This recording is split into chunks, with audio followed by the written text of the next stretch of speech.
Hey everyone, welcome back to the Teach Yourself podcast. Excited for our guest today, Samantha Pucci. She's a serial entrepreneur, Shadow Page CEO, and she's mentoring hundreds of students right now and helping them get on their feet, starting online businesses. Excited to have her on the show today. Samantha, welcome to the podcast. Thank you so much. I'm so happy to be here. Excited to have you.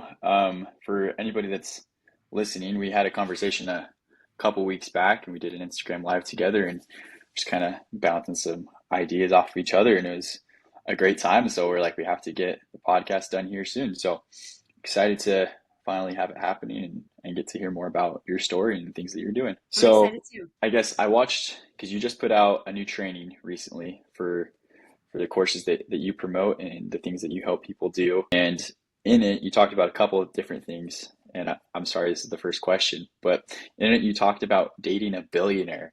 I just am curious, like, how did you even cross paths with this guy in the first place? So, he wasn't a billionaire when I was dating him. He is Okay. now. So, he Okay. actually earned his B a little bit after our relationship ended. But I Okay. figured for the sake of the training, it's all the same. You know, the lifestyle is the same. If you're over that Right. like 500 million kind of net worth, it's a similar lifestyle. And I mean, Definitely. he had his own private jet and multiple houses throughout the country and things Right. like that. It I wasn't like he actually met wasn't well off already. Right, exactly. Exactly. I actually met him on a dating site here in Cape Cod, Massachusetts. One of his many houses is on Cape Cod, and he was just Okay. looking to have a little bit of summer fun while he was here, and that's how we met. We Cool. started dating, and it was a very casual dating Yeah. experience. Like, we saw each other maybe once or twice a month, had dates. I would spend nights over his house or whatever. It was exclusive, but it wasn't like a boyfriend girlfriend situation.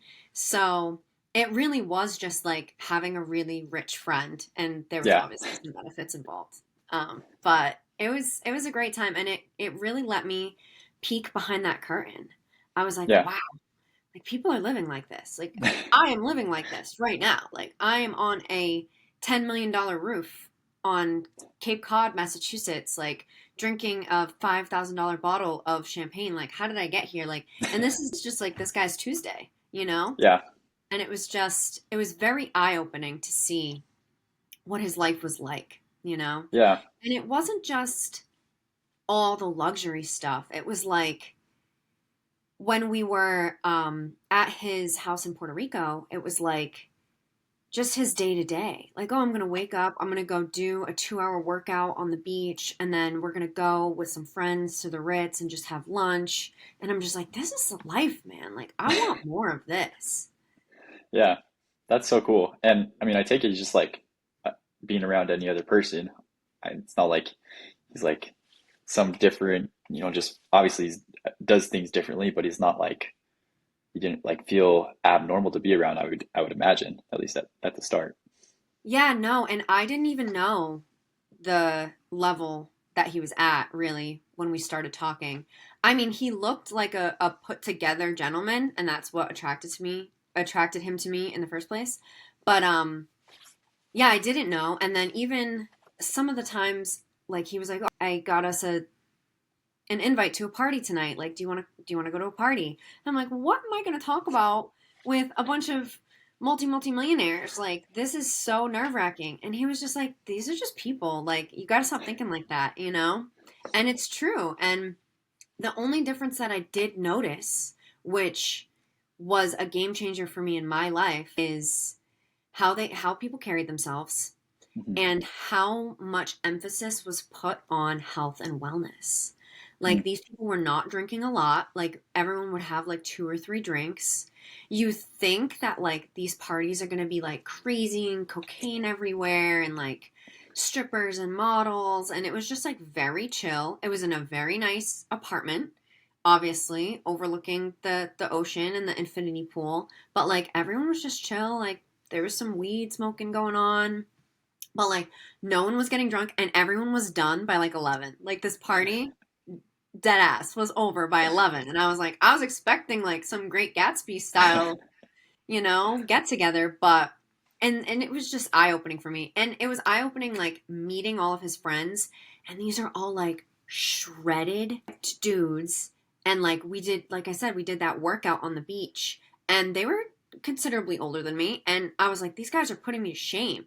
Like, I'm a young 20s girl, and I've been athletic all my life, and these guys are putting me to shame with their workouts. So the emphasis on the health and wellness, and it health is wealth, you know, and that Yeah. definitely opened that door for me as well to start taking my health a little more seriously, and just wealth as a whole instead of just money. It's not just Yeah. money, it's lifestyle and freedom and health and healthy food and rich friendships, you know? Yeah. What was before meeting him and having that shift? Obviously, you're in a totally new relationship now and you're doing totally different things than you were then, which was a derivative of that, you've kind of said. But what was your perspective beforehand? Like how did you look at things just on the day to day before then? I think I've always had I've always had entrepreneurial spirit because I was raised by a entrepreneurial family. My Yeah.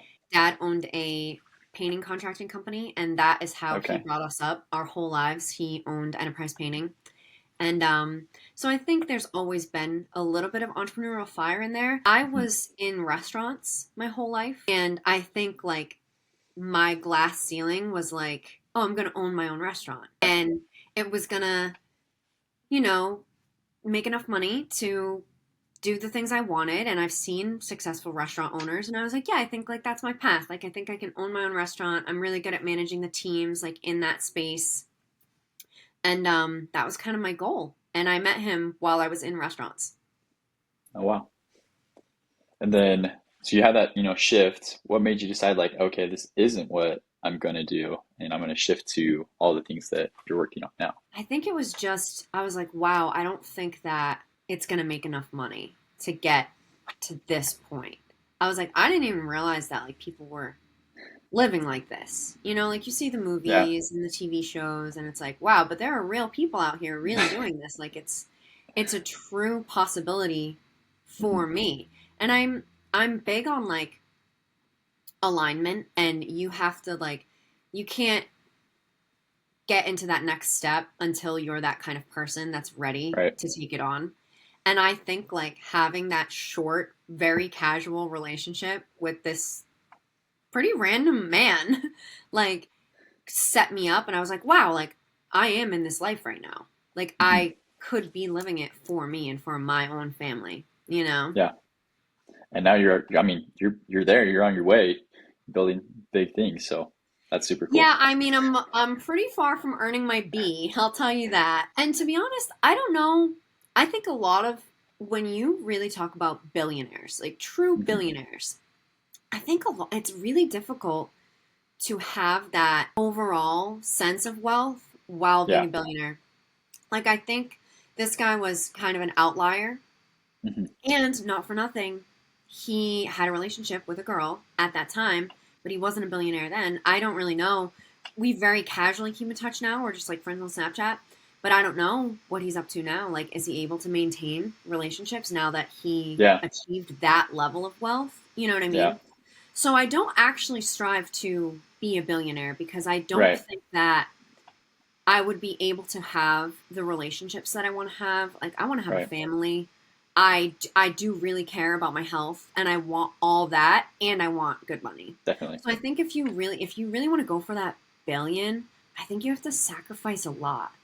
And I Yeah. think that I'm not really willing to give up that level of like those relationships and the other things that exist in life to get there, you know? I would like to have multi millions, you know, and be comfortable and luxurious.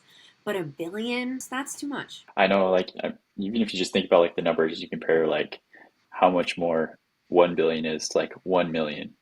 It's ridiculous, just like how far that jump is and what things monetarily have to change for you to run an empire like that.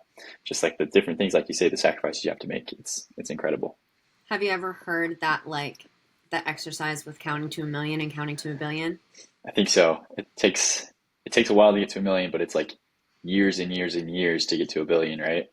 So it's 3 days to count to a million, and it's 30 years. to count to 1 billion. So like when you're talking to people, that's a really good exercise to put them through to like really conceptualize How what far? the difference is, you It's know? crazy. That's insane. Yeah. And yeah, it's insane just to see like people can go that far. But then I think at the same time, it makes it appear more simple for achieving what used to seem like a big goal. It makes it seem like, well, I can get to that point. Maybe not shoot for 1 billion, but I could build something to 1 million, whatever, whatever that may be, if that's, you're doing $1 million in revenue, or if that's just like a way to look at things. But I think just like you say, framing that understanding of how you can do stuff really builds. Yeah, for sure. It's crazy when you start thinking about it too much. It stresses me out, you know? Yeah. So you came out of that. One of the first things that you started is you kind of started to build your own things. You started a construction company. Is that right? Or something in the construction industry? I did. Yep. And I It know, was I know there's some tea about that story. So I kind of want to hear as much as you're willing to share there's some and tea. Yeah, so I how you got into that. started it with a fellow entrepreneur that, seemed to have similar goals to mine. We were focused on, at first, we started with exterior remodeling. So we were just doing Okay. like decks and roofs and stuff like that. We And got hooked up to, what's were that? you out doing that labor, or were you hiring that out? Like, what even decided, like, obviously you said your dad was kind of in construction doing painting and stuff. So is that kind of what geared you to like, let's start some kind of construction business?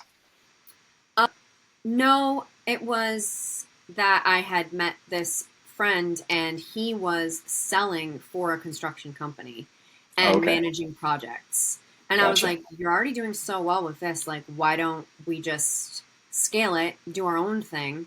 Yeah. Like, he basically was looking for a partner to do some of the branding and management and scale stuff.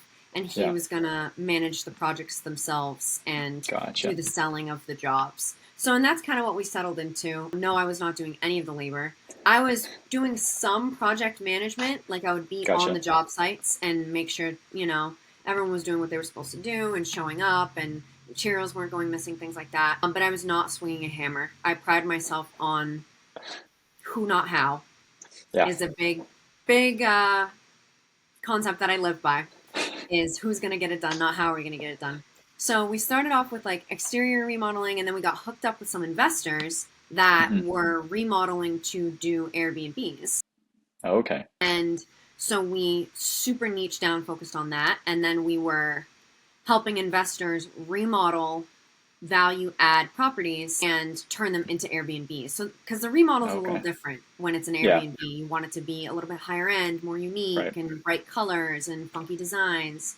So, we super niche down on that. And from there, it actually turned into there was a construction side of it. And then I realized like these people also need property management. Oh, So, okay. there was actually a super small property management company that kind of branched out of that. And we would help these people remodel their Airbnbs, and then I would take them on as a management client. Oh, okay. So we were able to discount the construction and discount the management because we were kind of making the money on both ends. Right. And I think it's funny because I don't share this because there's still like legal stuff in the works with Yeah. this guy that's still like happening and like court dates that still need to happen.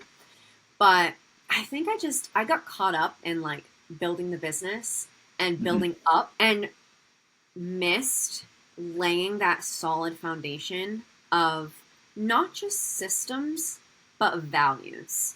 Yeah. Like it's not just about how well your business is going to run because of your team members and how good people are and how educated people are. But the foundation really needs to be laid on people's morals and their values.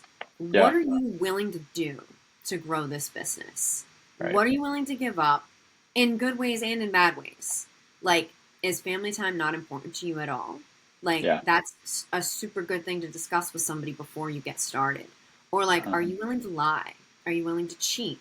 Are you willing to steal? Like, I'm not, but he was. And um, he just wasn't a very good dude. So he we kind of got to the point where the power dynamic was a little off Hmm. because he had done things like this before and built businesses, and this was really my first big business that I had built. I actually started in music. I was a singer and a Okay. songwriter. So Okay. that's actually officially my first business that I built was my music business. But this was like the first time I really like started an LLC, did a website, was handling all this money, seeing it go in and out, like handling these multi-million dollar clients. Again, we were on Cape Cod, so these Yeah. are big houses, big projects. Yeah, so the power dynamic ended up being a little bit off with the power more in his favor, and he was able to Hmm. make more decisions and have more control of the finances. And I think I was just like, I was naive, you know?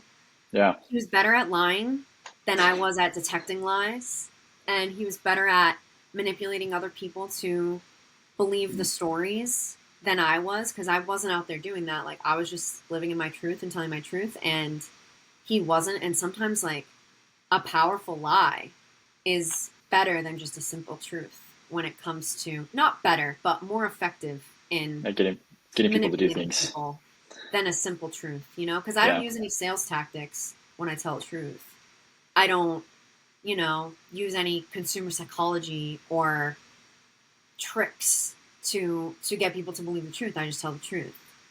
So yeah, it ended less than amicably for sure. It's a big blowout at the end. I kept my property management side of things. His name was not on that at all. Okay. Unfortunately, my name was on the construction side of things. That was a Mhm. completely joint venture. Towards the end, he had started doing more fencing. He kind of swerved from the Airbnbs because he couldn't maintain those relationships because they were not built on good values, is really what happened. And so now he has his own fencing company. I maintained my property management company. I went on to manage a few more Airbnbs after that. And yeah, the rest is history. So it was a big blowout. It was nasty while it was Yeah. happening. I'm glad that it's mostly over. We're still dotting some I's and crossing some T's. It taught me so much. I imagine. Just taught me so much about, first of all, about those foundations, about how the real foundation of a business is your morals and your values. And those are your brand values, you know? Also taught me a lot about contracts. He was a big contract guy and he Yeah. used it to manipulate people and to get people to basically agree to things that they didn't realize that they were agreeing to. Hmm. And I think that it just taught me to always read the contracts and make sure you understand them. I feel like you would be a super good person to help with that kind of stuff because now I have people that I'm like, you need to read this over and give it to me in English because this legalese is not it's not translating my brain. But it also taught me to write my own contracts to protect myself, you know? Yeah. And whenever you enter into a partnership, to have things in writing as if you are enemies so that you can remain friends. Alex Hormozy just said that the other day in a video. And I Oh, was did like, he? that is so perfect because if you treat someone like they're an enemy right off the bat and you have all your contracts in place, like they will never be a time where you have to decide anything. It's already decided. It's already in the contract. So taught me Yeah. a lot. It was a interesting experience. I also think that sometimes you have to. This is a construction analogy.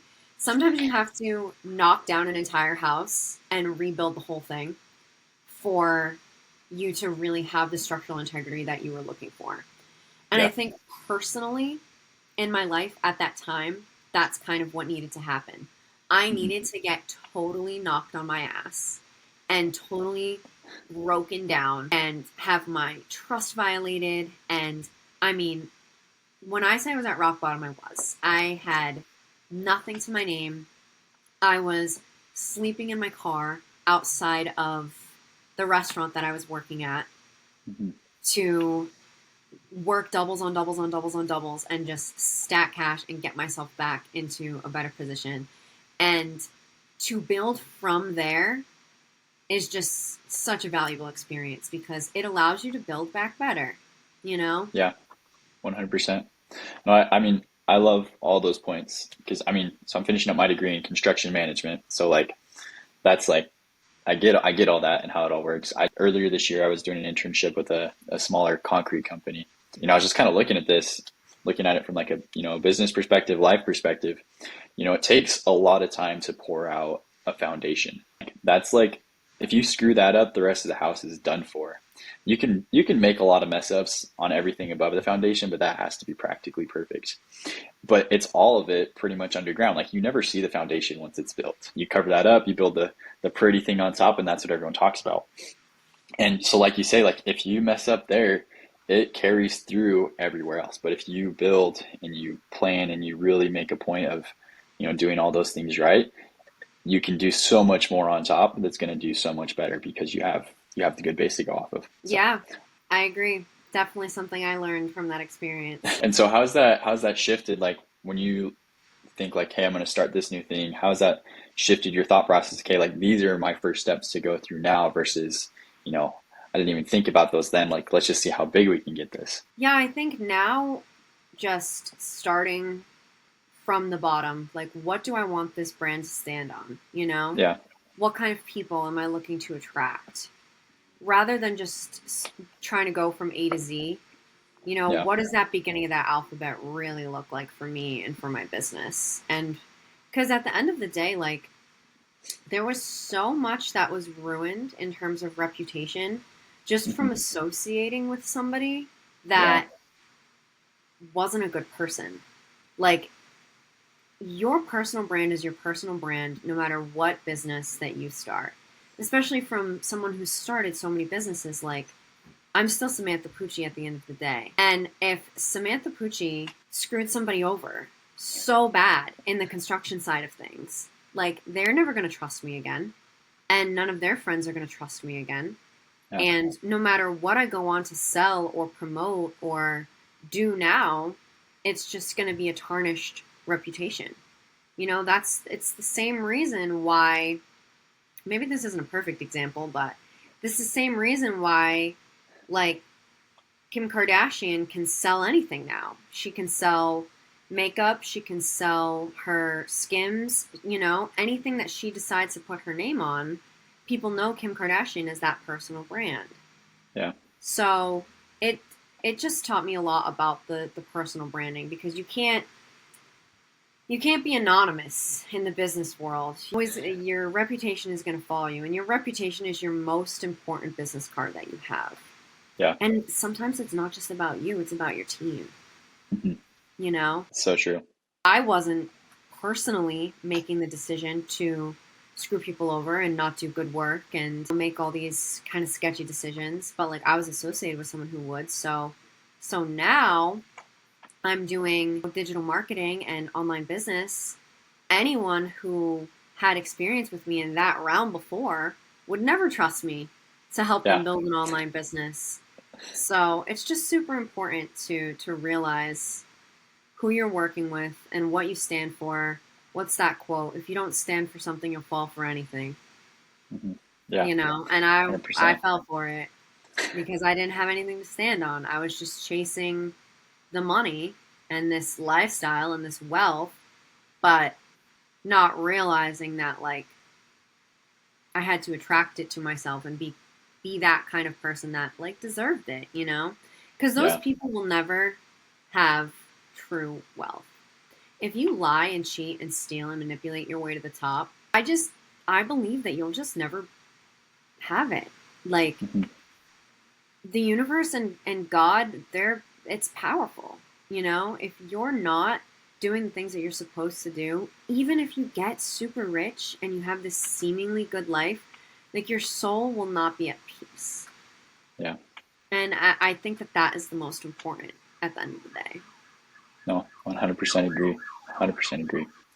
I think so the business that I'm working for right now, that I kind of help manage, and I kind of work with these, top tier entrepreneurs and their personal branding.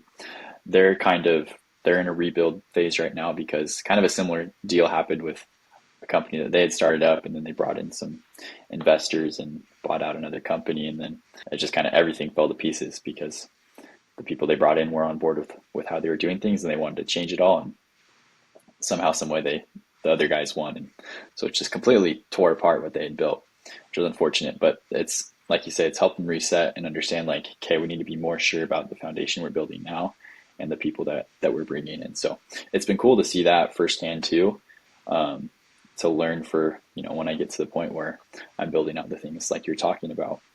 And I love what you're saying about, you can't build true wealth if you're not doing just the right things in all aspects of your life. And so that's kind of one of the other questions I just wanted to kind of ask you. It's like outside of building successful businesses, helping other people to do the same, what are the other things that are just like central to who you are and just kind of the whys behind that? I'm a very like health focused person. Like I'm really into the like biohacking and Mm-hmm. just I think the human experience is so interesting Yeah. and I'm on a journey to truly achieve like optimal health and optimal performance. I love seeing what my body can do in all these different regards. So I'm definitely into that. I'm a very spiritual person too. Faith is a big part of my life. I was raised Christian and I understand spirituality mostly through the lens of Christianity. I Mm-hmm. do have some agnostic tendencies. Like I think it's ignorant to assume that us as humans with human brains could possibly understand and put like words. Like we're humans, we created words, we created a language, like and that we just have it right 100% about Yeah.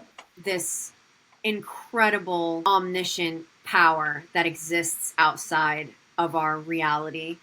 So I think that I do find truth in a lot of religions. I think that there are some aspects that I like from a lot of different religions, but I do understand spirituality mostly through that Christian lens. And it's a huge part of my life. I pray every morning. I meditate every night.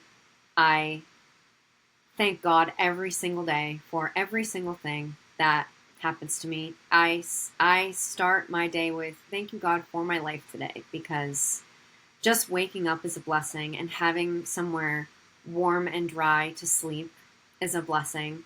So gratitude and prayer is definitely a huge part of my life.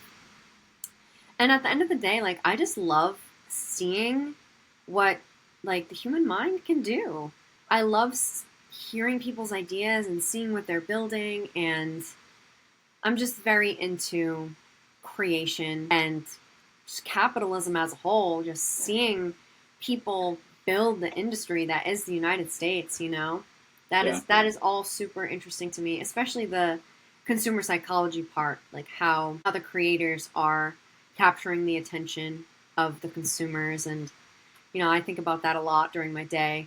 I feel like being an entrepreneur has kind of like ruined it for me because now I can't like look at a billboard without being like, oh, that's a nice font and those colors and like how that's Yeah. presented. And, I can't just be like, oh, yeah, Chick-fil-A looks good. Let's go. I get that. I get that. It drives my wife crazy. We'll like go places like sitting in a restaurant or at a store, just whatever. I'm just like, I wonder what kind of cash flow these guys are running. Like this business model seems like it really works. Yeah, like, oh, I there's just, so many seats in here. Okay, like this is how much I'm paying for this. Yeah, no, I yeah, totally get that. yeah, But it's yeah, I mean, that's me in a nutshell, I guess. Just a creative, grateful, spiritual kind of person, just trying to navigate this experience and kind of max it out, yeah, basically.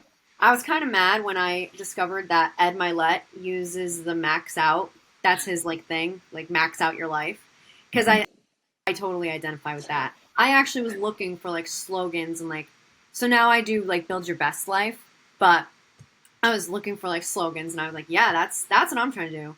Max it out. Max out the health, max out your friendships, max out your family, max out your wallet, everything. Like I just want the most from everything.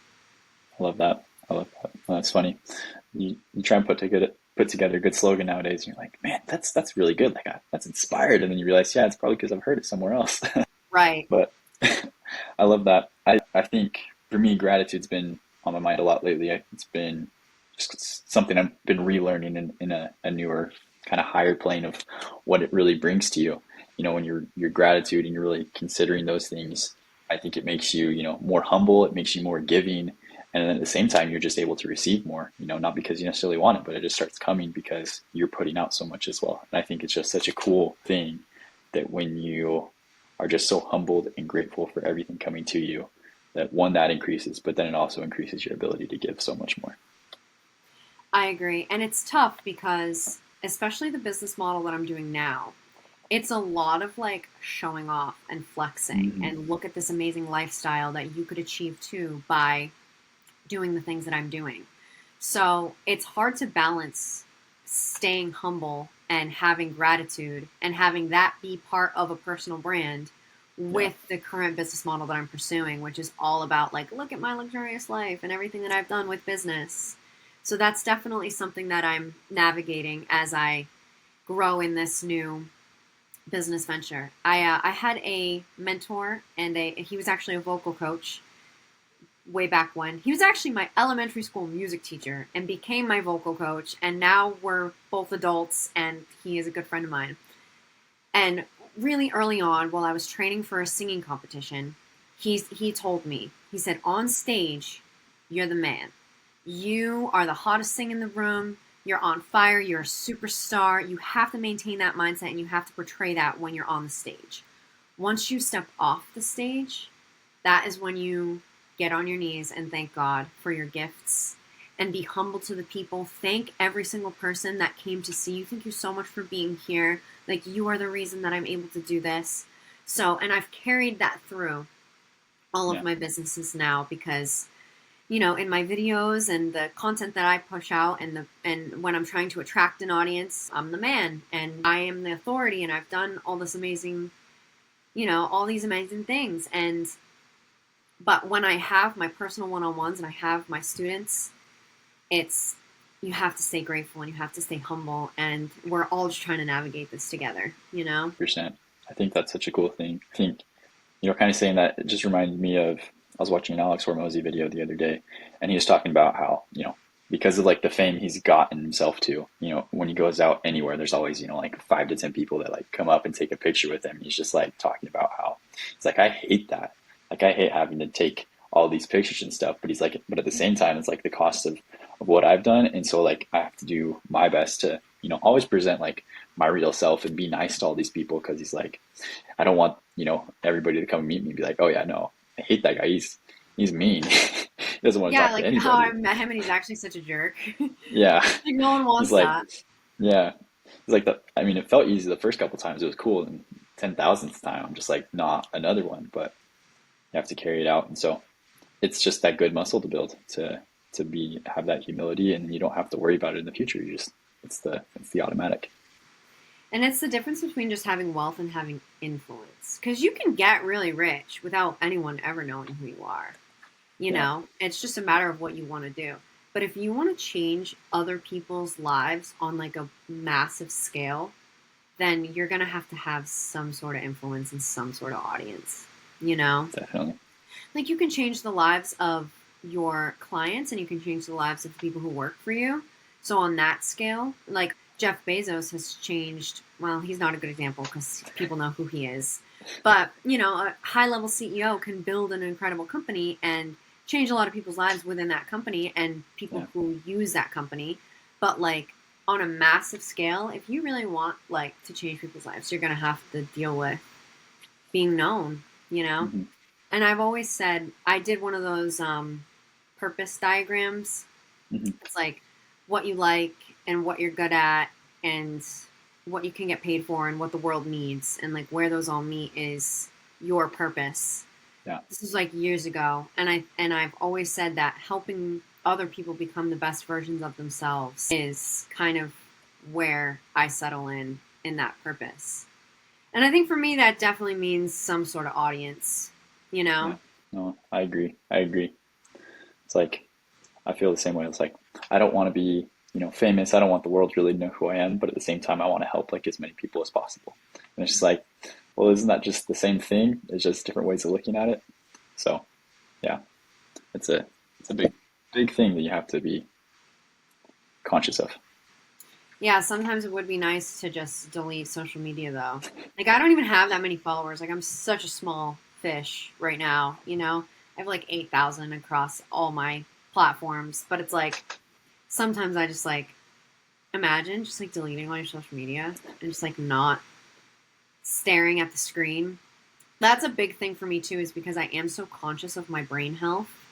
I'm Hmm. like, dude, I'm looking at this screen a lot.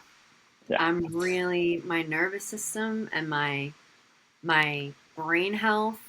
I've definitely had to adjust some things and set boundaries around the screens and this type of work.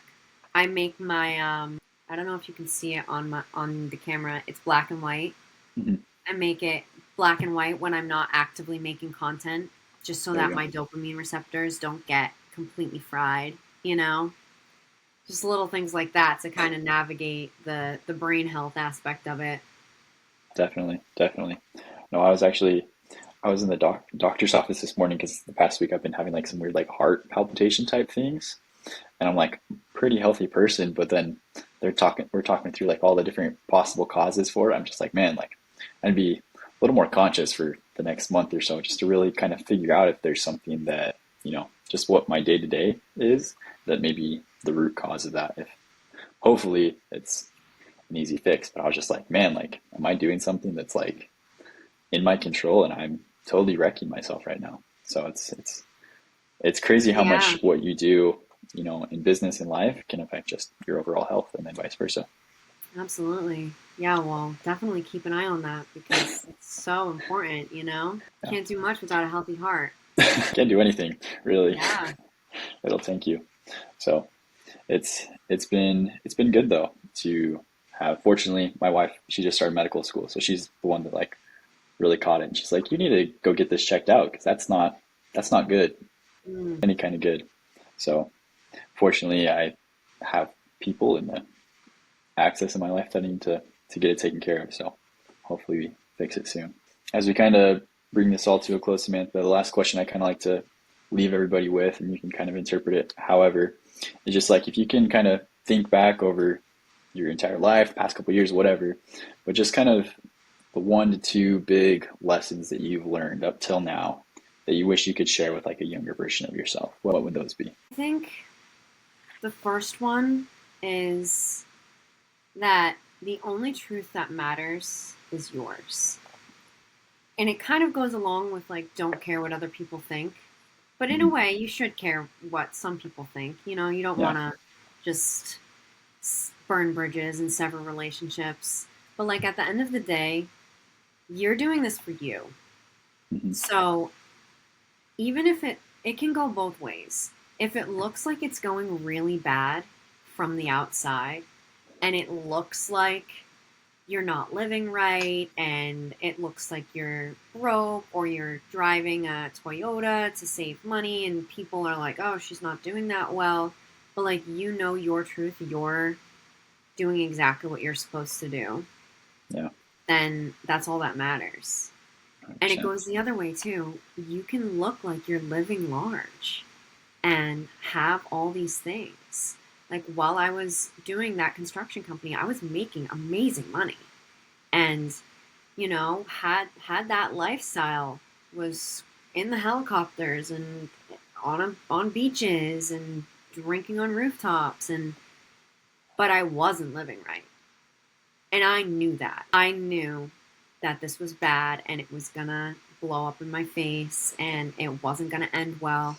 And that's the only truth that matters is your own and what you know that you're doing. I I like think, that. yeah, I think that's about all I got. And at the end of the day, just trust God. He's got a plan. He's got it. And even if it doesn't make sense to you, it makes sense. And there's freedom in that. You know? Definitely. Like I am exactly where I'm supposed to be. And you have to believe that. Even if you're at rock bottom, you're supposed to be there at that time, you know? I know those are perfect. Those are perfect. I think those are great lessons to know and things that you can find a lot of confidence and direction in. So thank you for sharing and thank you for coming on here. For all of my listeners that want to find you and see the things that you're doing, where's the best place to find you at? I am Samantha CEO underscore on all platforms. Perfect. Well, if you guys want to find out and see what Samantha's doing, learn from her, that's where you can find her. We're grateful for her coming on here today and teaching us and sharing with us. So, to everybody listening, thanks for coming out, and we'll see you next time.